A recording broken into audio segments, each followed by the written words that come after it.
ओम शांति।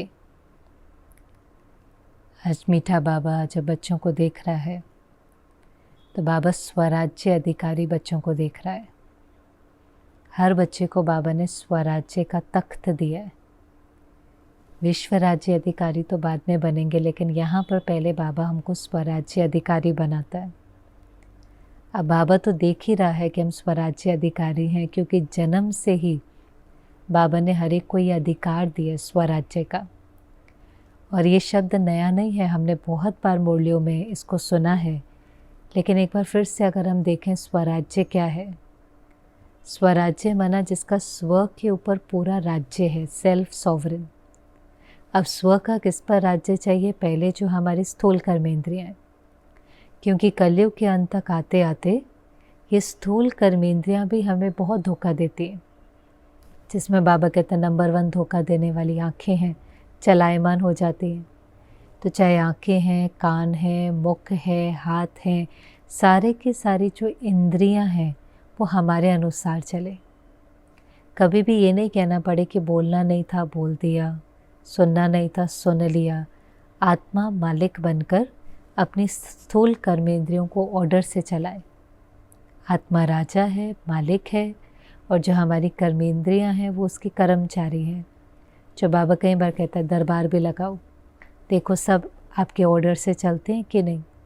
और ऐसे ही फिर सूक्ष्म कर्मेंद्रियाँ, मन बुद्धि संस्कार, वो भी कलयुग के अंत में हमने देखा कि हम मन को नहीं चलाते, मन हमें चलाता है। जिसको हम भी पहले कहते थे या लोग भी हमें कहते हैं कि अरे ये संकल्प तो अपने आप आते हैं, जैसी परिस्थिति है वैसा मन महसूस करता है। लेकिन अब हमें समझ में आया नहीं, मेरा मन है, जो सोचना है, जितना समय के लिए सोचना है, ये हमारे ऊपर है। हम बहुत श्रेष्ठ सोच सकते हैं, अपकारी के लिए भी शुभ सोच सकते हैं, लेकिन उसकी मास्टरी कि मन भी, बुद्धि भी, संस्कार भी मेरी ऑर्डर से चले, उसको कहेंगे स्वराज्य अधिकारी। तो बाबा ने जन्म से ही बच्चों को ये तख्त दिया है कि बच्चे इस तख्त पर बैठ कर के अपना कारोबार करो। आत्माभिमानी स्थिति में स्थित होकर आत्मा मालिक बनकर अपनी इन कर्मेंद्रियों से कार्य कराए। आप मालिक बनो, आप इन कर्मेंद्रियों के गुलाम नहीं बनो। तो बाबा कहते जितने स्वराज्य अधिकारी होंगे उसकी निशानी क्या होगी? उतनी उस आत्मा के अंदर लाइट और माइट होगी। जितने स्वराज्य अधिकारी होंगे, आत्मा ऑर्डर से कर्मेंद्रियों को चलाएंगी, भारीपन नहीं होगा, हल्कापन होगा। लेकिन वो कर भी कौन पाएगा? जो शक्तियों से संपन्न आत्मा है। तो वो चीज़ बाबा देख रहा है। बाबा ने कहा बाबा बच्चों के लाइट के ताज को देख रहा है। अब लाइट का ताज क्या है? ऐसे तो कोई हमारे सर के ऊपर लाइट का ताज नहीं है, पर हर एक का एक वाइब्रेशन होता है, ऑरा होता है। आजकल तो मशीनें हैं जिससे ऑरा टेस्ट आदि कर लेते हैं, और बाबा को तो वो दिखाई दे जाता है। माना जिसमें जितनी प्योरिटी है, मनसा वाचा कर्मना की, संकल्प की, भावना भाव दृष्टि वृत्ति, जितनी प्योरिटी होगी उतनी उस आत्मा के चारों तरफ लाइट दिखाई देंगे। वो प्योरिटी की पर्सनालिटी, वो रूहानियत, वो हल्कापन उसकी पर्सनालिटी से दिखाई देता है। और ये एक ऐसा वाइब्रेशन होता है कि दुनिया वाले भी इसको पकड़ लेते हैं। वो भी समझते हैं कि ये ऐसे लगते हैं जैसे बिल्कुल लाइट लाइट है। जैसे ब्रह्मा बाबा को अंत में देखते थे ना, तो सब कहते थे ऐसा लगता था जैसे रुई है, जैसे बाबा फर्श पे नहीं चल रहा हो, फर्श से थोड़ा सा ऊपर है। माना वो आत्मा की जब स्थिति बहुत ऊंची हो जाती है, बहुत पवित्र हो जाती है, एक एक संकल्प पवित्र, वृत्ति दृष्टि सबके अंदर बहुत प्योरिटी, तो फिर वो दिखाई भी अलग देते हैं, क्योंकि उसका प्रभाव तत्वों पर भी पड़ता है। तो शरीर भी ऐसा जैसे लाइट लाइट का दिखाई देगा, देखने में भी दिल होंगी, उनों की चमक, उनों की रूहानियत अलग होंगी। तो बाबा बच्चों के लाइट का ताज देख रहा है, क्योंकि उससे बाबा को समझ में आता है कि हर एक के अंदर कितनी माइट है। क्योंकि बाबा ने सर्व शक्तियाँ सबको दी। अब कोई राजा होता है, उसको अपना शासन चलाना है, तो उसके पास कितनी पावर्स होती हैं। राज्य सत्ता, धर्म सत्ता, सारी पावर्स होती है। माना उसके पास रिलीजन की पावर भी होती है, पॉलिटिक्स की पावर भी होती है। अब हमारे पास ये कौन सी पावर है? हमारे पास कोई बाहर की पावर नहीं, लेकिन इस समय आंतरिक शक्ति। और बाबा ने बहुत शक्ति आत्मा को दी है, चाहे वो सहन शक्ति, समाने की शक्ति, निर्णय करने की, परखने की, सहयोग की, सामना करना, एकाग्रता, परिवर्तन आदि आदि, ये सब शक्ति सबको दी हैं, सारी शक्तियाँ दी हैं, लेकिन यूज़ करने में बच्चे नंबरवार हैं। बाबा ने कहा शक्तियों का गायन भी करते हैं, वर्णन भी करते हैं, धारण भी करते हैं, लेकिन जिस समय जिस शक्ति की आवश्यकता हो वो इमर्ज हो जाए, उसको ऑर्डर करें और वो इमर्ज हो जाए, उसमें नंबरवार हो जाते हैं। मिली सबको है, लेकिन यूज़ करने में सब नंबरवार हो जाते हैं और हम सब महसूस करते हैं। और शक्ति बढ़ती भी कब है? जब हम उसको जितना यूज़ करेंगे। क्योंकि बाबा ने कहा बाबा चाहता है कि बाबा का हर बच्चा मेहनत मुक्त हो, विघ्न युक्त हो, पुरुषार्थ मुक्त हो, वरना उसके लिए ये जीवन सहज हो। उसको ऐसा लगे अरे ये जीवन तो बहुत सहज है। अब वो कब होगा? जब आत्मा जितनी शक्तिशाली होगी। इसलिए आप देखिए, हम सब महसूस करते हैं ना, चाहे सेवा केंद्र पर देख लो, आप अपने घर में देख लो, कोई भी बात आएंगी, विघ्न आएगा, परिस्थिति आएंगी, सबको एक जैसी नहीं लगती। कोई कहेगा बहुत बड़ी बात है, कोई कहेगा छोटी बात है, कोई कहेंगे क्या बात है, कोई भी तो बात नहीं है, बाबा साथ में है ना, सब पार हो जाएगा। तो सेम बात हर एक को अलग अलग लगती है, क्योंकि हर एक की स्थिति अलग अलग है। जो जितना शक्तिशाली होता है उसको पहाड़ की बात भी राई रुई लगती है, फूंक मार के उड़ा देता है।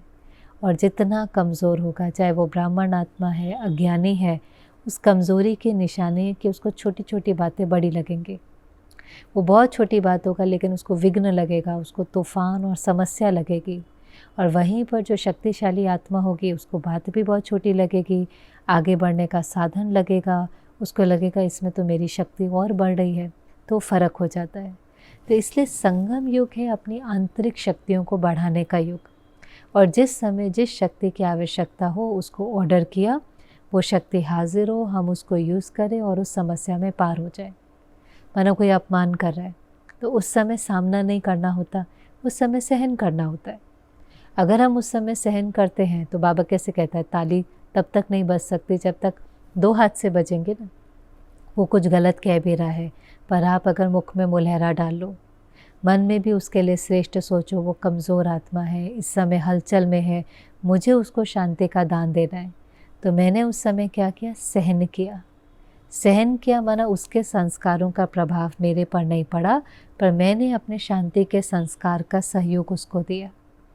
कभी कभी हमें किसी की कमी सुनी क्योंकि हम रिस्पॉन्सिबल पोजीशन पर थे, किसी ने आकर के किसी के बारे में हमें कोई बात सुनाई, हमने उसको अंदर समा लिया, हमने वर्णन नहीं किया, हमें अटेंशन भी है, हम केयरफुल भी हैं, लेकिन हमने उसको वायुमंडल के अंदर फैलाया नहीं। तो हमने उस चीज़ को समा लिया। और समाया भी कैसे? परिवर्तन करके। ये इसका अक्वायर्ड संस्कार है, हम सब इसको मिल करके जब सहयोग देंगे तो इसका भी ये संस्कार बदल जाएगा। ऐसे जिस समय जिस शक्ति की आवश्यकता हो वो शक्ति हाजिर हो जाए। कभी कभी हम ऐसे संग में बैठे होते हैं, सब इधर उधर की व्यर्थ बातें कर रहे हैं, उस समय विस्तार को संकीर्ण करने की शक्ति हाजिर हो जाए। बैठे हैं लेकिन कर्मेंद्रियों को ऐसे समेट लें कि कोई बात बुद्धि के अंदर धारण ही ना हो। यहाँ से सुनी, यहाँ से निकाल दी, बैठे हैं पर बुद्धि में ऐसा ज्ञान का मनन चिंतन चल रहा है कि उनकी बात सुनते हुए भी सुनाई नहीं दे रही है। पर किस समय कौन सी शक्ति को यूज़ करना है, उसके लिए चाहिए निर्णय शक्ति। बाबा ने कहा ब्रह्मा बाबा की निर्णय शक्ति बहुत पावरफुल थी, इसीलिए ब्रह्मा बाबा का गायन क्या है? तुरंत दान महापुण्य। बाबा ने दान भी तुरंत तुरंत किया, काम भी तुरंत तुरंत किया। शिव बाबा का कहना और ब्रह्मा बाबा का करना। क्यों? निर्णय शक्ति बहुत पावरफुल थी, सोचा किया। बहुत ज़्यादा उसके अंदर व्यर्थ सोच हो, समय लगे। सभी जो हमारे बड़े हैं, चाहे मम्मा है, मम्मा भी कभी लिखती नहीं थी, क्योंकि मम्मा लिखे और फिर उसको धारण करे ऐसा नहीं। मम्मा सीधा बुद्धि में लिखती थी और उसको जीवन में धारण करती थी। लेकिन ये ऐसी आत्माएं थी जिनकी निर्णय शक्ति बहुत पावरफुल थी। वो एक मिनट बैठ कर के सोचती थी, अच्छा बाबा ने क्या कहा और मुझे क्या करना है। और इसलिए क्योंकि हमारी निर्णय शक्ति अगर इतनी पावरफुल नहीं भी है तो बाबा ने हमें एक और युक्ति बताई है, एक और चीज़ जिससे सहज हो जाए। बाबा ने कहा फिर आप ब्रह्मा बाबा को फॉलो करो। ठीक है, अगर आपसे निर्णय नहीं लिया जाता, जजमेंट नहीं होती, तो ब्रह्मा बाबा की जीवन कहानी पढ़ो, ब्रह्मा बाबा के कदम पर कदम रखो, फॉलो ब्रह्मा बाबा को करो। कर्म की दुनिया में, कर्म क्षेत्र में, कर्म में ब्रह्मा बाबा को फॉलो करो और स्थिति में शिव बाबा को फॉलो करो। शिव बाबा की स्थिति जैसे है ज्ञान का सागर, प्यार का सागर, निराकारी, तो स्थिति में शिव बाबा को फॉलो करना है, बिंदी बनना है। लेकिन कर्म में जब हम आते हैं तो हमें कोई एग्जाम्पल चाहिए। जब बाबा को गाली मिली तो बाबा ने क्या किया, जब बेगरी पाठ चला तो बाबा ने क्या किया, जब बाबा को शरीर का पेपर आया तो बाबा ने क्या किया, क्योंकि ब्रह्मा बाबा ने सब प्रकार के पेपर पार किए और सब प्रकार की शक्तियों को यूज़ किया है, तभी वो आत्मा संपन्न और संपूर्ण बनी। तो शिव बाबा हमें कहता है कि आप ब्रह्मा बाबा को फॉलो करो। उसमें क्या होगा, निर्णय करना बहुत इजी हो जाएगा। अच्छा, ब्रह्मा बाबा ने किया, मुझे भी ये करना है। और दूसरा, व्यर्थ नहीं चलेगा, क्योंकि जब समझ में आ गया ये करना है, भी मुझे कॉपी करना है, मुझे फॉलो करना है, तो जब मुझे फॉलो करना है तो मुझे बस क्लियर होता है ऐसे का ऐसे करना है, ये बात है, इसमें ऐसे करना है। लेकिन जब मेरे सामने कोई एग्जाम्पल नहीं होता तो बहुत व्यर्थ चलता है, क्या करना है, कैसे करना है, होगा नहीं होगा, अब कोई नया रास्ता तो बनाना नहीं है। ये भी तो हमारे को बहुत मदद है। हम सब यूनिक भी हैं, हम सब विशेष महान भी हैं, लेकिन फिर भी हम सबको बाबा ने कहा ब्रह्मा बाबा को फॉलो करो। वही तरीका होने के बाद भी हर मूर्ति अलग तैयार होगी। ये भी इतना वंडरफुल राज है। जैसे मूर्तिकार होता है, उसकी मूर्ति बनाने की विधि वही होती है, लेकिन फिर भी हर मूर्ति के अंदर फ़र्क होता है। ऐसे शिव बाबा की विधि सेम है। बाबा ने सबको कहा फॉलो ब्रह्मा बाबा करो, लेकिन उसके बाद भी जो हर मूर्ति तैयार होगी वो बहुत अलग होगी, यूनिक होगी, इंडिविजुअल होगी, पर तरीका और विधि वही है। उस विधि पर आप देखो दादियाँ चली, हमारी सब दादियों ने ब्रह्मा बाबा के कदम पर कदम रखा, लेकिन फिर भी आप देखें सबकी पर्सनालिटी बहुत अलग थी, सबकी बहुत यूनिक थी, सब स्पेशल थी। कोई प्यार का सागर थी, कोई ज्ञान की सागर थी, कोई शांति के सागर, कोई बहुत रमणीक, कोई बहुत सीरियस, बहुत अलग अलग थी। क्योंकि रोज़री का गायन ही क्या है, ये जो रोज़री है, हमारी जो माला है, उस माला में जितने दाने हैं वो सब अलग अलग हैं। तो पर्सनालिटी अलग अलग होंगी, लेकिन फिर भी जो विधि है, जो युक्ति है, वो सबके लिए सेम है। इससे बाबा ने कहा आपका मन भी बहुत साफ रहेगा, आपकी बुद्धि भी बहुत क्लीन एंड क्लियर रहेगी, और ऐसे करने से बहुत जल्दी बाप समान बनेंगे। क्योंकि अगर मन भी हमारा स्वच्छ नहीं हो तो हमारे पुरुषार्थ की स्पीड बहुत कम हो जाती है। तो दोनों चीज़ों पर बाबा ने अटेंशन दिलाया। स्वराज्य अधिकारी बनना है ना, मन भी और बुद्धि भी। बुद्धि बाबा ने कहा आपकी बहुत क्लीन और क्लियर हो, कि आपको तुरंत टचिंग हो, या तो इस चीज़ की टचिंग कि ब्रह्मा बाबा ने क्या किया था, या खुद से टचिंग हो कि मुझे कौन सी शक्ति यूज़ करनी है। बुद्धि का काम निर्णय लेना है ना। जैसे कोई पेपर आया, या तो ये स्मृति आए, अच्छा इस पेपर में ब्रह्मा बाबा ने क्या किया था, या फिर आप उस समय निर्णय ले सको कौन सी शक्ति यूज़ करनी है। समय एकाग्रता की शक्ति चाहिए, सहयोग की शक्ति चाहिए, समा लेने की चाहिए, लेट को करने की चाहिए, तो वो निर्णय शक्ति। जब बुद्धि हमारी कैसी होगी, क्लीन एंड क्लियर। बुद्धि तब स्वच्छ रहती है जब बुद्धि ज्ञान से भरी हुई है।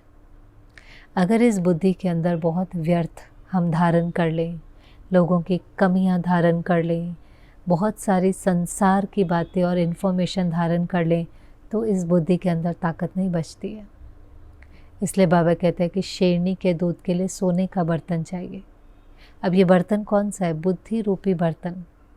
इस बर्तन के अंदर पवित्र ज्ञान धारण हो सके और समय पर वो ज्ञान इमर्ज हो सके, इसलिए अपनी बुद्धि को प्रोटेक्ट करें।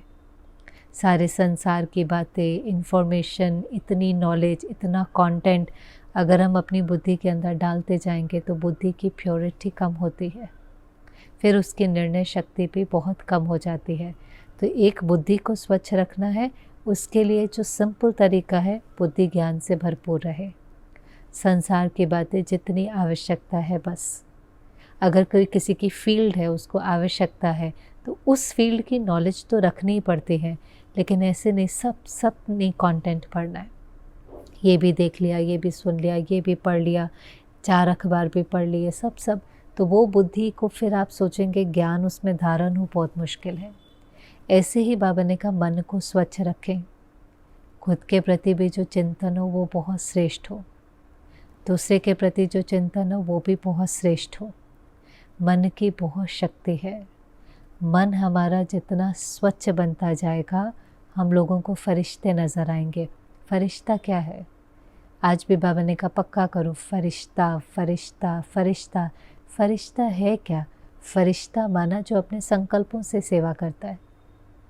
हमने बहुत समय वाणी से सेवा करी, विशेषताओं से सेवा करी, टैलेंट से सेवा करी, स्किल से सेवा करी, पर फरिश्ता क्या है? फरिश्ता ऐसा होता है जो अपनी माइंड पावर से सेवा करता है। उसके मन में उठने वाला हर संकल्प श्रेष्ठ है। वो जहाँ से गुजरता है उसका वाइब्रेशन किसी दूसरे को अपलिफ्ट कर देता है, ऊपर उठा देता है, एम्पावर करता है। ना उसको बोलने की ज़रूरत है, ना उसको कुछ करने की ज़रूरत है, केवल उसका वाइब्रेशन ही सामने वाले को ऊपर उठाने के निमित्त बनता है। लेकिन फरिश्ता क्या है? जो बाबा ने 4 बातें कही थी, वो शुभ चिंतन है। उसके मन में शुभ चिंतन है, वो सबके प्रति शुभ चिंतक है, उसकी भावना बहुत शुभ है और वो सदा अपने शुभ श्रेष्ठ स्वरूप में स्थित रहता है। ये निशानी है कि मन जो है उसका, फरिश्ते का जो मन है बहुत प्योर है। उसके पास श्रेष्ठ संकल्पों का खजाना है। उसमें कोई व्यर्थ संकल्प ना अपने प्रति है ना दूसरे के प्रति है। वो अपकारी के ऊपर भी उपकार करता है। उसने जैसे गलत सोचने का दरवाज़ा ही बंद कर दिया, चाहे कोई उसको धोखा दे, चाहे कोई उसको अपकार करे, चाहे कोई उसको गाली दे, वो सामने वाले का कर्म है। इस आत्मा ने पक्का कर लिया है कि मेरे मन में हर एक के प्रति शुभ भावना है, मेरे दिल में हर एक के प्रति दुआएं हैं। और ये जब बहुत काल का अभ्यास होगा, इसमें भी बाबा ने 2-3 बार आज मुरली में कहा, बच्चे ये बहुत काल का अभ्यास चाहिए तो लास्ट के पेपर में पास हो सकेंगे, क्योंकि बहुत काल के अभ्यास से ही वो संस्कार बनता है। ना सुनने से संस्कार बनता है, ना एक बार करने से संस्कार बनता है। कोई चीज़ बहुत बार करने से वो नेचुरल हो जाती है। इसलिए बाबा ने कहा चेक करो, और सिर्फ अपना चेक करना, क्योंकि बहुत बच्चों की जो दूर की नज़र है वो तो बहुत अच्छी है। ये हंसी की बात बाबा कई बार सुनाता है कि दूसरों की कमियां देखने में तो बहुत होशियार है, लेकिन नज़दीक की नज़र माना अंतर्मुखी होकर के अपनी कमी को देखना। दूसरे के लिए तो फटाफट जज कर लेते हैं, इनकी फीलिंग बिल्कुल ठीक नहीं है, इनकी भावना ठीक नहीं है, इसलिए इनकी बात हमें अच्छी नहीं लगती। बात तो ठीक थी पर इनकी भावना ठीक नहीं है, इनकी वृत्ति ठीक नहीं है। तो सारा चेकिंग और चिंतन किसका चल रहा है? दूसरे का। पर भले उनकी भावना ठीक नहीं है, मेरा चिंतन श्रेष्ठ है कि हर आत्मा अलग है। हो सकता है उसका कोई पुराना संस्कार है, हो सकता है उसकी यात्रा में कुछ हुआ होगा जिसके कारण उसका ऐसा व्यवहार है। मुझे अपने चिंतन को देखना है, मुझे अपनी भावना और वृत्ति को देखना है। दूसरे के प्रति तो बाबा ने सिर्फ इतना ही कहा कि आप जब जानी जाननहार हो, आपको भी सारा ज्ञान है, समझ है, तो अगर आपको किसी की कमी दिखाई देती भी है तो बहुत स्पष्ट बाबा ने कहा सही को सही समझना है, गलत को गलत समझना है, समझो भले वृत्ति में नहीं बिठाओ। अब आप किसी को देखेंगे, आप नॉलेजफुल हैं, आपको समझ में आ जाएगा ये राइट है, ये रॉन्ग है। बाबा ने कहा भले समझो, लेकिन उसकी कमी कमज़ोरी को अपनी वृत्ति में बिठाने से उसका नुकसान नहीं होता, आपका नुकसान होता है। तो देखते हुए भी बस उसको अपने अंदर अपनी दृष्टि और वृत्ति को ख़राब नहीं करना और अंतर्मुखी होकर के अपनी चेकिंग करनी है। मेरा मन साफ है, मेरी बुद्धि स्वच्छ है। अगर मेरी बुद्धि स्वच्छ होगी, मेरी कैचिंग पावर बहुत तेज़ होगी, मेरी बुद्धि एकदम बाबा से जुड़ जाएंगे।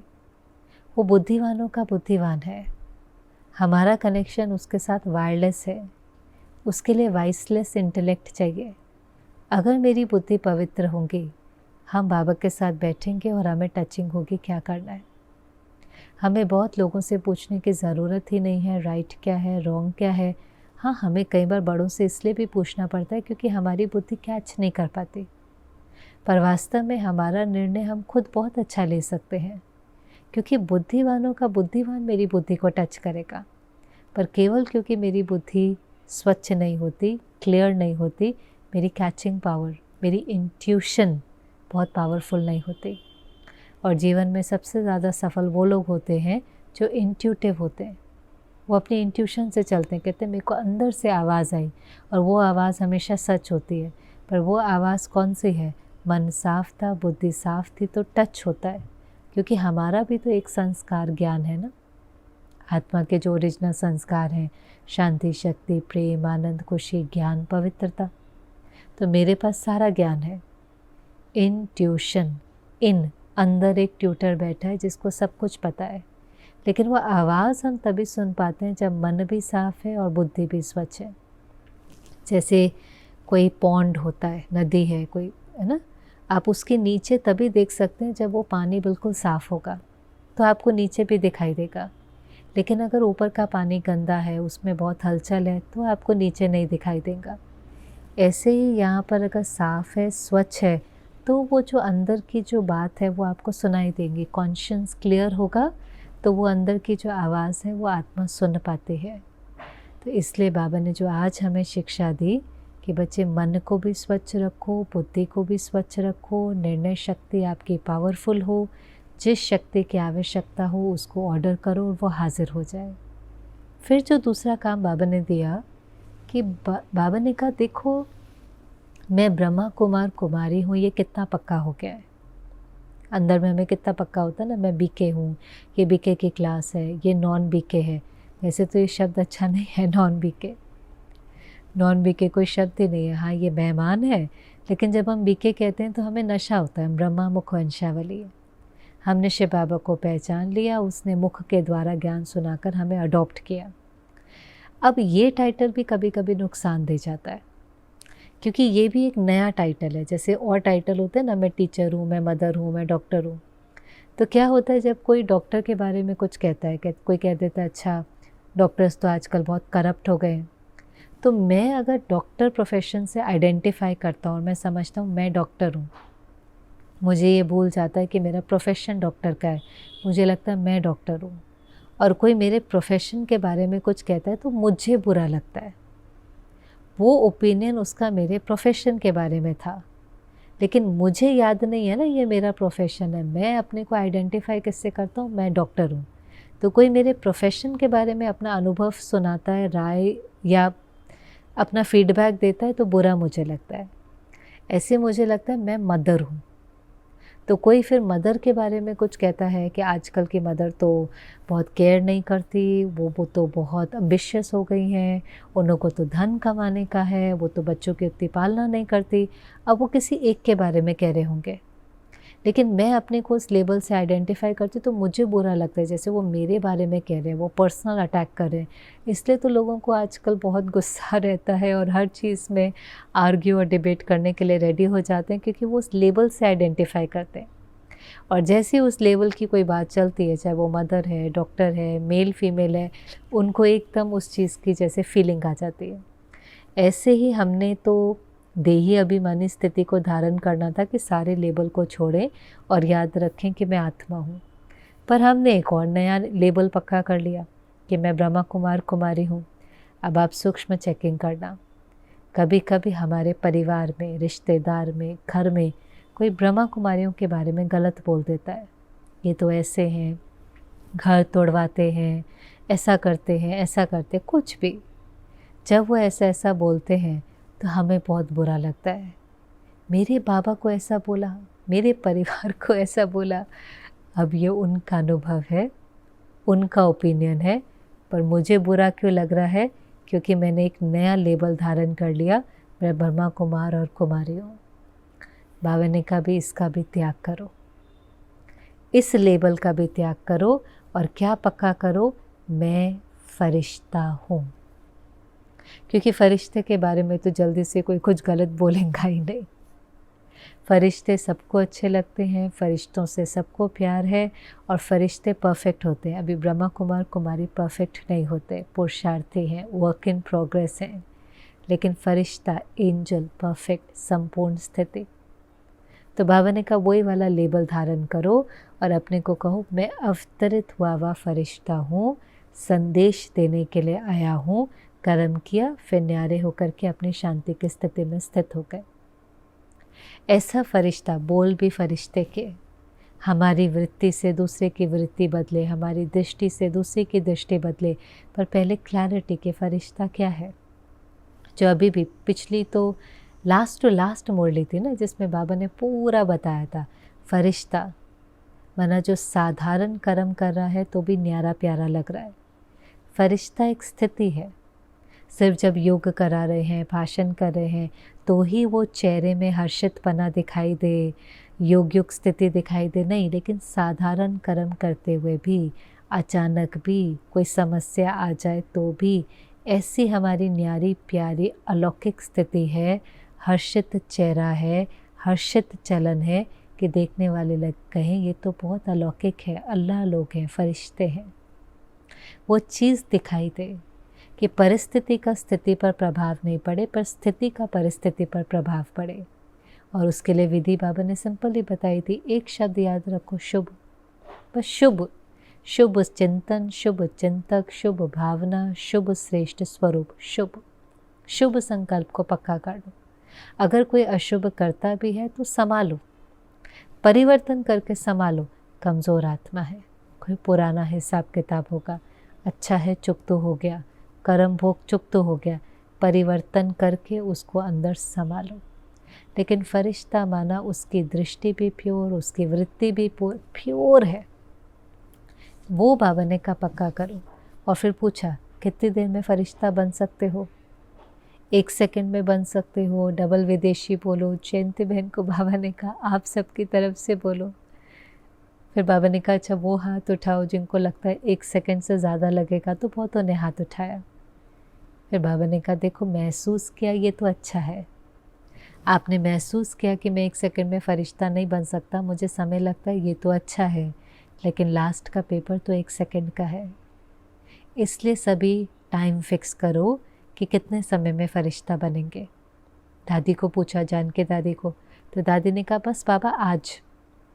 जैसे ब्रह्मा बाबा कहता था ना, तुरंत दान महापुण्य, जो करना है अभी, कल नहीं आज। तो बाबा ने कहा फिर सब आज ही फरिश्ते बन गए कि बनना है। तो बाबा ने कहा हर एक को संकल्प हो, बनना पड़ेगा नहीं, बनना ही है। बना मजबूरी से नहीं, लेकिन उमंग उत्साह से कि हाँ भगवान की ये मेरे प्रति जैसे आश है और मुझे भगवान के इस आश को पूरा करना है, मुझे फरिश्ता बनना ही है। और थोड़ा अटेंशन अगर रखेंगे तो इतना मुश्किल नहीं है, क्योंकि दूसरों को चेंज करना मुश्किल है। दूसरों से अपेक्षा रखते हैं, बार बार हर्ट होते हैं, पर बाबा कहता है अभी आप छोड़ो ना, अंतर्मुखी हो। आपके परिवर्तन से वो परिवर्तन होंगे। आपकी वृत्ति बदलेगी, उनकी बदलेगी, आपकी दृष्टि बदलेगी, उनकी बदलेगी। हम वेट कर रहे हैं उनकी फीलिंग हमारे प्रति चेंज हो। बाबा कहते हैं आपकी फीलिंग जब प्योर होगी तो उनके अपने आप प्योर हो जाएंगे। देखने में लगेगा उन्होंने अपने पर मेहनत करी, पर आपकी फीलिंग से ही उनकी फीलिंग चेंज हो जाएंगी। जब हम फरिश्ता बन जाते हैं तो हम मैजिकल हो जाते हैं। हमारे संकल्पों में सिद्धि आ जाती है, हमारे शब्द वरदानी हो जाते हैं, हमारी कैचिंग पावर भर जाती है। हम जहाँ जाते हैं वहाँ का वायुमंडल ही बदल जाता है। तो बस अंदर में ये पक्का करें मुझे फरिश्ता बनना है। जैसे बाबा ने कहा देह अभिमानी स्थिति कितनी नेचुरल है। कोई हमें सोचना थोड़ी ना पड़ता है मैं देह अभिमान में आऊँ फिर मैं क्रोध करूँ। नहीं, हम कहते क्रोध आ गया, मुझे पता ही नहीं मुझे कब इस चीज़ की इच्छा हो गई, और जब ये चीज़ मुझे नहीं मिली, मेरा नाम नहीं लिया गया, मुझे सम्मान नहीं मिला, तो मुझे बहुत दुख हुआ। अब ये सब अपने आप होता रहता है। इच्छा भी है, अच्छा नहीं लगता, आकर्षण भी हो जाती है, गुस्सा भी आ जाता है, ये सब हो रहा है। हम कर थोड़ी नहीं रहे, कब हो जाता है पता ही नहीं चलता। तो जैसे देह अभिमान नेचुरल हो गया है, ऐसे बाबा ने कहा फरिश्ता स्थिति की प्रैक्टिस करते करते वो भी नेचर बन जाएंगे, वो भी नेचुरल हो जाएंगे। पर अभी अंदर में ये पक्का करो मुझे फरिश्ता बनना है। और हम भी संकल्प लेते हैं, हम भी अपने कहीं पर अपने स्टडी टेबल के ऊपर, अपने फ़ोन पर ये वॉलपेपर लगा दें। 4 बातें जो बाबा ने कहा, शुभ चिंतन, शुभ चिंतक, शुभ भावना और शुभ श्रेष्ठ स्वरूप। और दिन में बहुत बार हम चेक करें, क्योंकि अगर यही हाईएस्ट लेवल का पुरुषार्थ है, अगर हम यही कर लें तो फिर हमें बहुत प्रकार की सेवा नहीं करनी पड़ेगी। हमारी श्रेष्ठ स्थिति ही ऑटोमेटिक सारे विश्व की सेवा करेंगे। तो ये छोटी सी पावरफुल मुरली थी। फिर बाबा एडमिनिस्ट्रेशन विंग वालों से मिले। अब इतने सारे विंग बने हैं और उस समय तो नए नए विंग की शुरुआत हुई थी, तो बाबा सिखा रहा था कि कैसे सेवा करनी है। बाबा ने कहा देखो दुनिया का भी प्रशासन एडमिनिस्ट्रेशन बदलना ही है, तो इन्हों की सेवा तो करनी है। अब इन्हों की जब हम सेवा करें तो ये रेगुलर स्टूडेंट तो नहीं बनेंगे, पर दो बातें इनको पक्की हों। पहला, हाँ आध्यात्मिकता संसार को परिवर्तन करने के लिए ज़रूरी है। ये पक्का हो कि अगर संस्कार का परिवर्तन होगा तो वह आध्यात्मिकता से ही होगा। आध्यात्मिकता परिवर्तन के लिए ज़रूरी है। और दूसरा, हम इस परिवर्तन के कार्य में कैसे सहयोगी बने। वो रेगुलर स्टूडेंट ना भी बने पर समीप आए और उनको हो हम कैसे सहयोग दें। और धीरे धीरे देखो आज तो बहुत आगे हम आ गए हैं विंग की सेवाओं में, पर तब बाबा सिखा रहा है हम एक एक की सेवा करते हैं। फिर पहले उन्हों का संगठन अपने शहर में करें, फिर वो संगठन मधुबन में लेकर आएँ। जो हम देखते हैं विंग की कॉन्फ्रेंस होती है, कैसे अभी तो सबकी डेट्स आ जाती हैं, ये मेडिकल विंग की है, एजुकेशन की है, यूथ की, आदि आदि। तो वो क्या हो रहा है, हर शहर वालों ने जिस जिसकी सेवा करी है फिर वो उनको मधुबन में इनवाइट करते हैं, तो मधुबन में संगठन बनता है। और फिर बाबा ने कहा हर विंग के जो बड़े हैं, जो समीप आए हैं, जो सहयोगी बने, उनका संगठन करो। वरना सारे विंग वाले, कोई मेडिकल से, कोई एडमिनिस्ट्रेशन से, ऐसे प्रोग्राम भी होते ही रहते हैं। आप देखिए अभी तो जो हमारे यज्ञ के भी वरिष्ठ भाई हैं, मृत्युंजय भाई आदि भी हैं, साल में 1-2 प्रोग्राम ऐसे ज़रूर करते हैं कि बहुत बड़े बड़े हर विंग के आपको एक स्टेज पर दिखाई देते हैं। मीडिया के भी, पॉलिटिक्स के भी, रिलीजन के भी, और कितना सुंदर सीन लगती है, पर कितनों की उसके अंदर मेहनत होती है।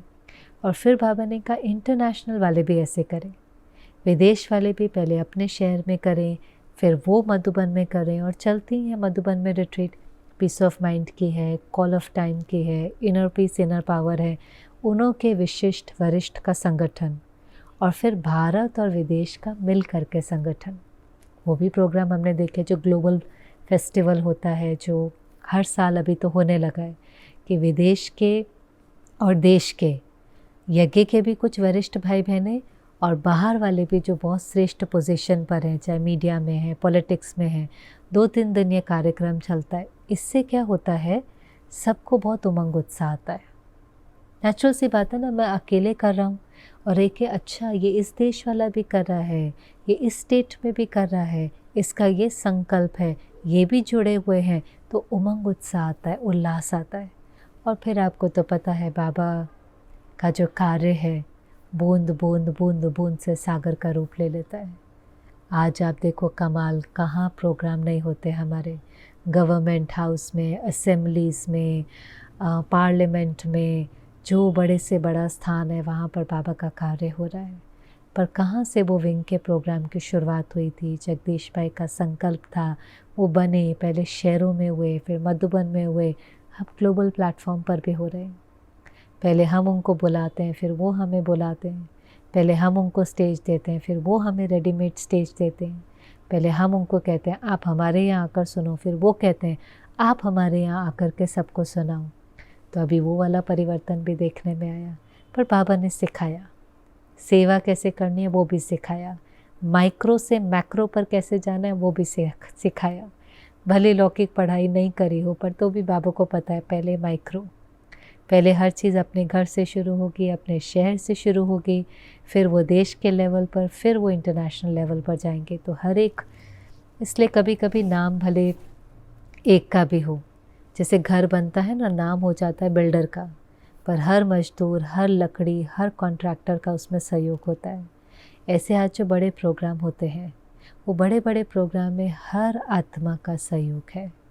नेचुरल सी बात है, स्टेज पर तो थोड़े ही होंगे, वो उन्हों का पार्ट है। इसलिए कभी भी हमें ये फील नहीं होना चाहिए, वो उन्हों का पार्ट है। हर आत्माओं का कुछ ना कुछ पार्ट होता है। जो अपना पार्ट अच्छे से बजाता है उसकी दुआएं उसके खाते में जमा होती हैं। लेकिन हर एक के गुप्त पुरुषार्थ से आज इस प्रकार के प्रोग्राम हो पाते हैं कि हम सब मिलकर बाबा का नाम भाला कर सकें। फिर बाबा मधुबन वालों से मिला तो बाबा ने मधुबन वालों को पहले तो यही कहा कि बेहद सेवा में सब बिज़ी रहते हैं, बिज़ी रहना बहुत अच्छा है, उससे खिटखिट नहीं होंगी। इस लाइन को भी अंडरलाइन करें, बिज़ी रहना ज़रूरी है। टू मच बिज़ी भी नहीं कि अपने लिए समय नहीं हो, एकांत के लिए समय नहीं हो, बाबा को याद करने के लिए समय नहीं हो, पर इतने खाली नहीं कि माया का प्रभाव पड़े, माया अटैक करे। सेवाओं में बिज़ी रहना भी जैसे लॉक का काम करता है ना, माया से लॉक, डबल लॉक कौन सा है, याद और सेवा, पर उसका बैलेंस चाहिए। नहीं तो खाली होंगे तो क्या होगा, व्यर्थ चलेगा, खिटखिट होंगी। बाबा ने कहा फिर खाली होते हैं तो सब दादी को कहते हैं हम अपने गांव जाएं, गांव में जाकर सेवा करें। बाबा ने कहा देखो साल में 15 दिन की छुट्टी तो मिलनी चाहिए, अच्छी बात है और मिलती भी है। हर एक कोई अपने लौकिक घर जाता है, घूमने जाता है, लेकिन बाकी समय सेवा में बिज़ी रहना बहुत अच्छा है। और फिर बाबा ने मधुबन निवासियों को बहुत मुबारक दी, 100 गुना नहीं पदम गुना, कि जब कोई प्रोग्राम होता है तो मधुबन निवासियों में ऐसी विल पावर आ जाती है कि उनके दाग छिप जाते हैं और देखने वालों को लगता है ये कितने अथक हैं और कितने अव्यक्ति हैं। अथकपना भी दिखाई देता है कि ये दिन रात सेवा में कैसे खड़े पांव हाजिर हैं। कोई इनको संडे की छुट्टी नहीं है, कोई इंसेंटिव नहीं है, कोई इनको सैलरी नहीं है, कोई ये अपने परिवार वालों के लिए नहीं कर रहे, अज्ञानियों के लिए, अननोन लोगों के लिए कर रहे। अननोन लोग आते हैं, 4-5 दिन रहते हैं, चले जाते हैं, तो वो अथकपना भी दिखाई देता है और अव्यक्ति स्थिति दिखाई देती है, फरिश्ते दिखाई देते हैं। उन्हों को देख करके, इसलिए आप देखें जो मधुबन जाते हैं उनके ऊपर सुनने का प्रभाव कम पड़ता है, देखने का प्रभाव ज़्यादा पड़ता है। जब ऐसे अव्यक्ति सब देखते हैं तो बहुत अच्छे रिमार्क, बहुत अच्छा फीडबैक दे करके जाते हैं। इसलिए बाबा कहता है, बाबा भी पदम गुना मुबारक देता है। उस समय उन्हों के अंदर भी ऐसी विल पावर आ जाती है और इसलिए बहुत जो उनकी सेवा है वो भी रिज़ल्ट दिखाती है। और हम सब भी इस चीज़ को फील तो करते ही है ना, मधुबन निवासियों को देख करके तो सभी को खुशी होती है और विल पावर तो है। फिर भी सेवा केंद्र पर आप वैरायटी सेवा करते हैं। मधुबन में कई बार आप देखेंगे जो जिस डिपार्टमेंट में है, कोई साउंड में है, कोई प्रेस में है, कोई बर्तन में है, कितने साल सुबह से लेकर रात तक वो वही डिपार्टमेंट की सेवा इतनी भावना से, शुभ भावना से, अथकपने से करता है। तो ये भी अपने में कितनी बड़ी विशेषता है। तो कुछ विल पावर तो बाबा की भी उन्हों को मिलती है और कुछ उन्हों की त्याग तपस्या का प्रभाव भी हर आने वाले पर पड़ता है। और लास्ट में बाबा मीडिया वालों से मिला तो उन्हों को भी बाबा ने कहा देखो मेहनत करी तो खूब सफलता मिली है, क्योंकि तब थोड़ी थोड़ी सेवाएं शुरू हो गई थी। कईयों ने परमानेंट एक स्लॉट टीवी में दे दिया था कि इसमें रोज़ आए, कईयों ने अखबार में कोई कॉलम दिया था। तो बाबा ने कहा धीरे धीरे और ये सेवाएं बढ़ती जाएं कि हर एक दिन छोड़कर रोज़ नहीं तो हफ्ते में किसी न किसी अखबार में आए, क्योंकि आध्यात्मिकता की ज़रूरत तो सबको है। अब वो मेहनत करते करते आज तो हम सबको पता है कितनी अखबारों में आता है, कितनी अपनी अखबार हो गई हैं, कितने चैनल आते हैं, कितने अपने हो गए हैं। Peace of mind, Awakening TV 2006-07 में जब ये सेवाएं शुरू हुई थी और टीवी पर डालने की बात थी, संस्कार पर और आस्था चैनल आदि पर, तो जब प्रकाश मणि दादी के सामने पहली बार ये बात रखी थी, जो मैंने सुना है इसमें, तो दादी को कहा दादी ये स्लॉट खरीदने के लिए उन्हों को इतना पे करना पड़ता है। तो दादी कहती हम क्यों पे करेंगे, हम तो ज्ञान सुना रहे हैं, फ्री में दे रहे हैं और हम उनको दे रहे हैं, उनको हमें देना चाहिए। तो कहा नहीं दादी ऐसा नहीं होता, मीडिया में वो स्लॉट हमें खरीदना पड़ता है। तो नई नई बातें लगती थी, लेकिन आज बाबा कह रहा है समय बदलेगा। तब आप उनका सहयोग लेते थे, फिर वो कहेंगे आप हमें सहयोगी बनाओ, फिर वो कहेंगे आप हमें कंटेंट दो, हम इस समय पर आपका दिखाएंगे। पहले वो धन लेते थे, फिर वो कहेंगे नहीं नहीं आप हमें दो, हम आपका इसमें कुछ आपको देंगे। काफ़ी बदला है, काफ़ी और भी बदलेगा, काफ़ी दरवाजे खुले हैं, काफ़ी और भी खुलते जाएंगे, क्योंकि जिस चीज़ की आवश्यकता लोगों को होगी, मीडिया भी सोचे कि वही दिखाएं। कोविड के दौरान तो बहुत इन्विटेशंस थे, क्योंकि वो समझते थे कि लोगों का मन कमज़ोर है, तो कुछ ऐसा सुनाए कि उनके मन को शक्ति मिले, उनका मन को राहत मिले। फिर जब सब कुछ ठीक हो जाता है तो थोड़ा कम हो जाता है, लेकिन फिर जब कोई ना कोई बात होंगी, हलचल होंगी, तो धीरे धीरे उनका भी अटेंशन जाता है। पर इसमें बाबा ने कहा बस एक बात पक्की करो, अगर आप फरिश्ता पक्का करेंगे तो ये सब परछाई की तरह आपके पीछे आएगा, आपको इनके पीछे नहीं जाना पड़ेगा। इसलिए स्थिति से सेवा होती है। कई बार बहुत दिल होती है हम ये सेवा करें, ये सेवा करें, ये सेवा करें, पर उसमें बहुत मज़ा है जब आप श्रेष्ठ स्थिति बनाएं और सेवा छम छम करते हुए आपके पीछे आए। आपको सेवा की कोई इच्छा नहीं है, लेकिन हमने अपने को ऐसा तैयार किया है कि अब जब सेवा हमारे सामने आएंगी तो हम वो पाठ बहुत अच्छे से बजा सकेंगे। इसको दुनिया में कहते हैं लक। क्या होता है? कहते हैं जब प्रेपरेशन मीट्स अपॉर्चुनिटी, माना हमने अंदर बहुत तैयारी कर ली होती है, फिर एक दिन अचानक अपॉर्चुनिटी मिलती है, और क्योंकि हम तैयार होते हैं तो हम उस अपॉर्चुनिटी को ग्रास्प कर पाते हैं, और दुनिया वालों को देखकर लगता है ये बहुत लकी हैं। ये लकी इसलिए हैं क्योंकि इन्होंने बहुत समय पर समय को सफल करके अपने को उस अपॉर्चुनिटी के लिए तैयार किया था। ऐसे ही अपॉर्चुनिटी आएंगे। मीडिया के इनविटेशन, बड़ी बड़ी स्टेज के इनविटेशन, वो सब दरवाजे खुल भी गए हैं और खुलने भी हैं, पर क्या मैंने अपनी स्थिति बनाई है? क्या मैंने अपने को फरिश्ता बनाया है? तब बाबा ने कहा आपको इनके पीछे नहीं जाना पड़ेगा, ये परछाई की तरह आपके पीछे आएंगे, ये कहेंगे कि आप हमें सहयोगी बनाओ, आप हमारे चैनल पर डालो ये, और ये सब होने लग गया है और ये बहुत तेज़ी से बढ़ता जाएगा। हम देख भी रहे हैं मीडिया की सेवा तो जो 2006-07 से शुरू हुई, 2000 से थोड़ी थोड़ी, आज उसका कितना विस्तार हो गया है। तो बाबा कैसे उन दिनों में एक एक विंग वालों से पर्सनल मिलता था, उनमें उमंग भरता था, उन्हों की मेहनत के लिए मुबारक भी देता था, और आगे क्या करना है उसके लिए इशारा भी देता था। तो बहुत ही बाबा ने प्यार भरी पालना, पढ़ाई, सहयोग, उमंग, उत्साह, इशारे, डायरेक्शन सब दिए हैं, तो ही आज ये कार्य इतनी वृद्धि को प्राप्त हुआ है।